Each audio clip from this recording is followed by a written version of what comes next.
Salut!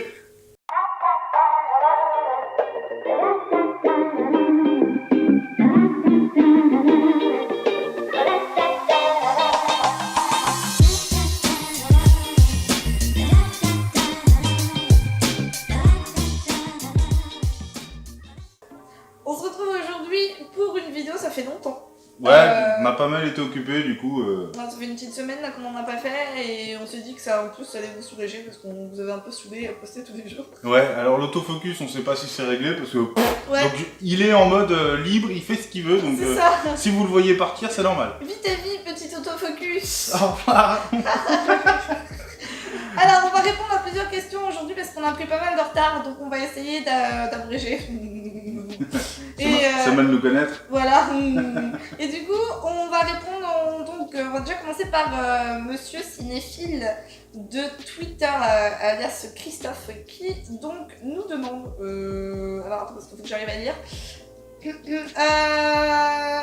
Avant de te connaître, quel était le rapport de Kemio avec le handicap? Avait-il par exemple déjà accompagné, pris soin d'une personne à mobilité réduite? On va déjà répondre à cette partie.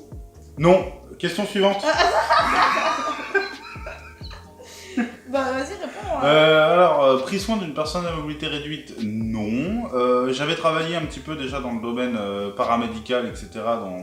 dans ma tendre enfance, parce que vous savez Dans sa tendre enfance, parce que oui. j'ai plusieurs années derrière moi, donc j'étais pas non plus, j'étais pas ignorant du sujet, mais je faisais pas le fier quand je l'ai rencontré quand même. Parce que pour savoir, c'est quand même montrer des vidéos genre des films, imagine, tu vois Intouchable, je suis pareil que le mec d'Intouchable. Je vais montrer autre chose aussi où c'est encore pire. Ou Je vais le préparer vraiment à une catastrophe, histoire que quand il arrive, il ait une bonne surprise. Mais alors qu'en fait, ça va complètement. Et alors après, il demande, n'a-t-il pas eu peur ou au moins de l'appréhension à devenir aidant? Alors, il y a eu plusieurs choses qui ont fait que j'ai eu peur au premier temps, rien à voir avec le handicap, un petit peu. C'est-à-dire que le lève-personne ou des choses comme ça, c'est vrai qu'au début, quand tu vois ça pour la première fois, c'est un peu impressionnant. Mais il y avait d'autres facteurs, beaucoup de choses qui rentraient en compte, on en parlera plus en profondeur sur la rencontre, Ouais. je pense, plus pour... Des facteurs extérieurs au handicap qui rentraient en ligne de compte et qui n'ont pas forcément facilité la mise en couple, si je puis dire, mais qui n'ont absolument rien à voir avec mon handicap ou les choses qu'il devait faire pour moi.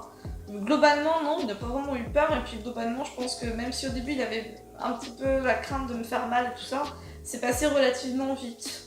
Et puis maintenant, il me connaît mieux que personne, donc voilà. Il s'occupe mieux de moi que des infirmiers, ou...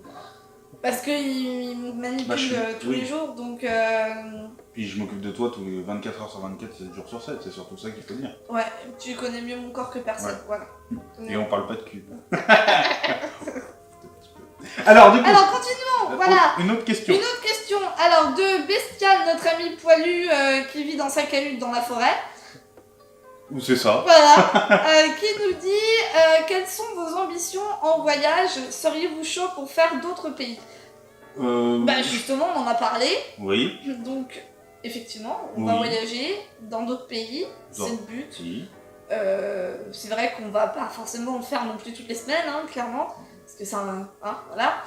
Mais oui, on a déjà, je pense, dans l'immédiat, enfin on va... 3-4 destinations prévues. Ouais, on a 3-4 destinations prévues, je pense qu'on va aller très vite après avoir eu la voiture, on va aller en Angleterre, je pense, et puis...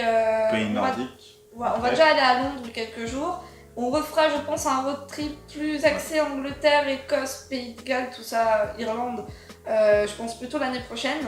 Et on fera aussi pays nordiques, la Norvège notamment. Norvège, Suède, voilà. Tout ça. En fait, on a joué pas mal à Euro Truck Simulator pour ceux qui connaissent. Et on s'est dit, quand on est en voiture, on fait pareil. On parcourt toute l'Europe. C'est ça. Et c'est vrai que du coup, la voiture va nous... Enfin, on va aller partout où on peut aller avec la voiture, en tout cas en Europe. On a aussi l'Autriche en prévision, enfin voilà quoi. Et ce sera facile de faire l'Europe en voiture. Après, pour les États-Unis, tout ça, ça va être plus compliqué. On aimerait bien y aller, mais ça va être plus de préparation parce qu'on ne pourra pas emmener la voiture, donc ça va attendre, quoi, clairement. Mais voilà, pour les voyages. Alors, maintenant, on passe à une question De Bouluche, non. de Bouluche. Alors, c'est la femme de Bestial. Alors, une certaine Carioca, alias Lislou, pour les intimes, qui donc nous dit plein de choses. C'est Lislou, quoi. C'est ça. J'ai une question qui n'est pas en rapport avec la voiture. As-tu un traitement pour ta maladie? Quelle est son évolution? On va déjà répondre à ça. Alors, est-ce que j'ai un traitement pour ma maladie? Non. J'ai un traitement parce que j'ai fait une embolie pulmonaire, enfin une double embolie pulmonaire il y a 2 ans. Embolie pulmonaire, pour ceux qui ne savent pas, caillot dans les poumons, tout ça, j'ai failli mourir. Donc depuis, je suis sous anticoagulants et ça m'évite normalement en théorie de devoir refaire ce genre de choses. Mais c'est tout. J'ai pas de... Si, j'ai aussi un espèce de petit... Sambicor. comment on appelle ça? Le Sambicor, c'est... Sambicor, c'est un c'est comme de l'avant. inhalateur, comme de la ventoline un peu, qui permet à mes poumons d'être un peu plus résistants face aux maladies genre bronchite, grippe, etc. Et il a ce truc a une faculté, c'est que ça l'aide à utiliser plus de pourcentage de capacité pulmonaire. C'est que de base, sa maladie diminue sa capacité pulmonaire, et là, avec ce médicament-là, ça lui donne, on va dire, 10 à 15% de capacité en plus. Ça paraît pas grand-chose, mais si. Mais je l'ai eu très récemment, parce que ça fait à peu près 1 an que j'ai ça, suite aux 2 bronchites grippe que j'ai faites l'année dernière, en janvier 2018 et après en juillet 2018 où j'ai rechuté. Et à chaque fois, dans les 2 cas, ça a vraiment été très compliqué. C'est pas passé loin. Je suis pas passé loin de l'hospitalisation. Stéphane devait m'aider à respirer, devait appuyer sur ma cage thoracique pour que je puisse extraire mes glaires, etc. Donc c'était vraiment très très compliqué. Voilà, c'est à la suite de ça, et en tout cas depuis, ça fait presque 1 an sans aucun problème, donc ça marche vraiment très bien. Et ton évolution de maladie? Et mon évolution de maladie, stable normalement, j'ai une espérance de vie normale si je fais attention à moi et que je prends soin de ma santé, ce que j'ai pas toujours fait. Voilà, en théorie, ça devrait pas, en tout cas ça n'évoluera pas vers le pire. Je perdrai certainement peut-être en capacité musculaire, le peu que j'ai, mais pas non plus énormément. Voilà, j'ai la chance de pas avoir la pire des myopathies, on va dire. Voilà. Et donc après, c'est quel est ton prochain rêve que tu as prévu de réaliser après te marier? Oui, parce que le mariage c'est dans 1 mois et demi, mine de rien. Mon prochain rêve, je pense que déjà avoir la voiture, ça va déjà être l'aboutissement d'un rêve que j'ai depuis longtemps. Aller à l'étranger également, mais si vraiment, vu que maintenant ça va se faire avec certitude, puisqu'on va avoir la voiture, c'est plus vraiment des rêves, puisque je sais que ça va se réaliser. Donc si je devais vraiment parler de quelque chose qui est vraiment encore au stade de rêve, c'est finir mon roman et le faire publier. D'ailleurs, c'est le sujet de la prochaine question. Et d'ailleurs, oui, quelle merveilleuse transition. Donc, la prochaine question d'une certaine Alizé, que l'on n'a pas l'honneur de connaître et qui est manifestement une abonnée. Ça fait plaisir, quelqu'un qu'on ne connaît pas dans les abonnés. Et qu'on ne connaît pas qui nous pose une question. Parce que tous les autres d'avant, c'est des copains, donc on les connaît bien. Mais... Du coup, alors, elle nous dit « Je suis tombée par hasard sur votre blog et donc... » Est-ce que tu t'es fait mal quand t'es tombée? Et donc sur votre chaîne, vous me faites bien rire, c'est très rafraîchissant. Je n'y connais vraiment pas grand chose en handicap, donc je ne sais pas en quoi consiste le Tierno Divine. J'ai vu dans votre premier épisode que tu es auteur. Donc je me posais la question de comment tu faisais pour ton travail. As-tu des outils adaptés du style clavier avec des touches plus grosses, ou parler, écrire, et aussi est-ce que tu as publié des livres? Alors... Une question complète, hein. Question complète et ma foi très intéressante. Ouais. Donc oui, je disais que j'étais auteur parce que mon travail, depuis quelques semaines maintenant, parce qu'avant j'étais graphiste aussi, mon travail maintenant c'est d'être rédactrice. Je faisais ça depuis quelques années et j'ai décidé de le faire à temps plein, parce que c'est ce que j'aime, ce que je peux faire. Et donc du coup, j'écris pour des organismes de formation, j'écris pour des entreprises. J'écris aussi pour un journal, je suis en train de préparer une enquête justement sur l'accessibilité des métros et des transports en commun en France pour les personnes à mobilité réduite pour le magazine Street Press. Donc voilà, donc maintenant c'est mon activité à temps plein. Et donc à côté de ça, je suis aussi passionnée d'écriture pour tout ce qui est fiction. Et donc je travaille sur un roman depuis pas mal d'années maintenant. j'avais laissé un petit peu tomber parce que j'ai eu plein de projets, il y a eu le stream sur Twitch, il y a eu la reprise de mes études. Il y a eu la maladie surtout. Il y a eu la maladie aussi qui m'a quand même pas mal coupé dans mon élan. Du coup, ça a été mis en stand-by pendant un moment. Donc non, je n'ai pas été publiée encore, mais c'est en projet. J'ai la chance d'être en contact avec un éditeur qui est intéressé par éventuellement la suite en fonction de comment ça va se préciser. Sachant que ce roman est quand même loin d'être terminé, je le reprends tout juste.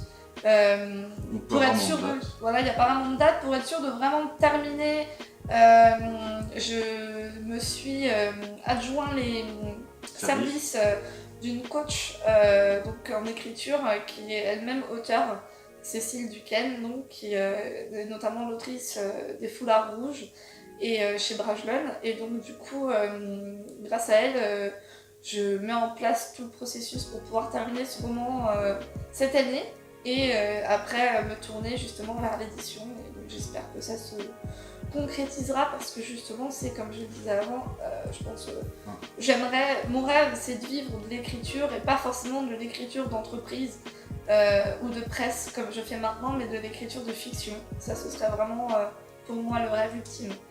Après en ce qui concerne les outils, j'ai pas d'outils particuliers, j'écris avec des claviers normaux. Je tape au clavier à une main par contre seulement, mais je tape vite parce que j'ai toujours appris à faire comme ça. La mouche. Zombie. J'ai toujours appris à faire comme ça, à taper vite au clavier avec une main, donc ça me pose pas trop de soucis.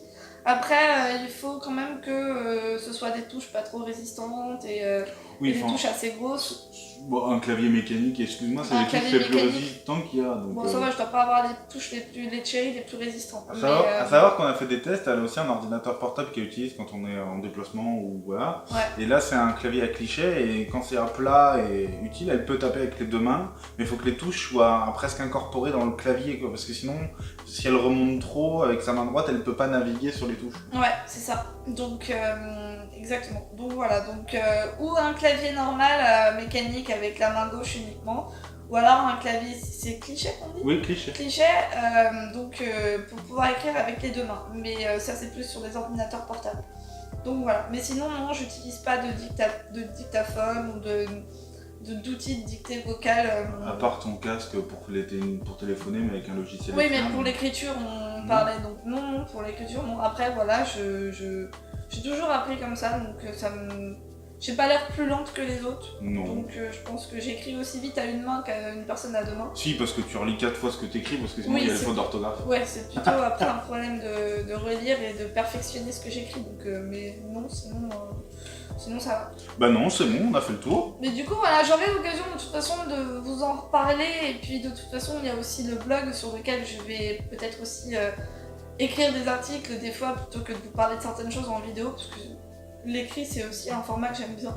J'ai pas envie non plus de tout faire en vidéo. C'est quand même ton moyen d'expression principal. Voilà, et donc la vidéo, je pense que voilà, ça va être pour répondre à vos questions comme ça de façon plus interactive et plus chaleureuse. Et puis aussi pour les vlogs. Alors justement, on voulait vous en parler rapidement. Pour le moment, il n'y en a pas beaucoup. Parce que, comme on vous l'avait dit, quelques vidéos plus loin, on n'a pas la voiture encore. On l'aura au mois d'août. Au plus tôt, septembre ou plus tard. Tant qu'on n'a pas la voiture, c'est pas qu'on sort pas, mais c'est que, à part aller au cinéma de temps en temps, comme vous avez vu l'autre jour, puis faire des courses, on fait pas grand chose de passionnant qui nécessite, en tout cas, qui justifie qu'on vous fasse des vlogs. Ouais. Alors on pourrait vous faire des vlogs de temps en temps à la maison avec des petites scènes du quotidien. Dites-nous si ça vous intéresse dans les commentaires. Mais voilà, c'est vrai qu'on n'a pas des sorties hyper passionnantes parce que voilà, il n'y a pas grand chose à faire dans le coin, on a vite fait le tour et je pense que la chaîne prendra une tournure plus intéressante, aussi bien pour nous que pour vous, quand on aura notre indépendance sur roulette, j'allais dire sur roue. Donc voilà, mais en attendant, bon bah voilà, on est un peu limité, donc quoi, qu'est-ce que... C'est marrant parce que quand t'as dit on est un peu limité de la part d'une personne à mobilité réduite. Et de la part d'un débile mental, on en parle. Du coup bon bah voilà. Du coup nous on a fait le tour. Si vous avez d'autres questions, que vous passez par là, n'hésitez pas. On se reverra certainement On sait pas trop. bientôt. Ouais. Je pense que voilà, on aura l'occasion. Peut-être qu'on fera des weekly, c'est-à-dire avec des scènes, en attendant d'avoir la voiture en tout cas, avec des petites scènes ici et là qu'on aura filmées sur le vif et on attendra d'en avoir plusieurs sur plusieurs jours pour vous poster une vidéo plutôt que de vous faire une sortie précise parce que sinon vous allez vite vous faire chier. Quand on aura la voiture, on partira en voyage. On a notamment prévu d'aller voir nos amis à Lyon, là, Bestial et Bisous, à qui on répondait tout à l'heure. Je pense qu'en fin d'année, il y aura pas mal de choses. Donc voilà, en attendant, on se fait chier. Voilà. Sur ce, nous, on Sur se ce, dit au on vous fait revoir. des bisous. Des bisous, oui. Et puis à la prochaine. Attends, je croyais que t'allais dire caca. Mais non, ça c'est que pour les vlogs. Ah, c'est que pour les blagues. Oui. Oui, c'est vrai. Bon, pas caca. Alors. On peut pas caca. Au revoir. On vous quitte sur un chat qui a été traumatisé par ce tournage.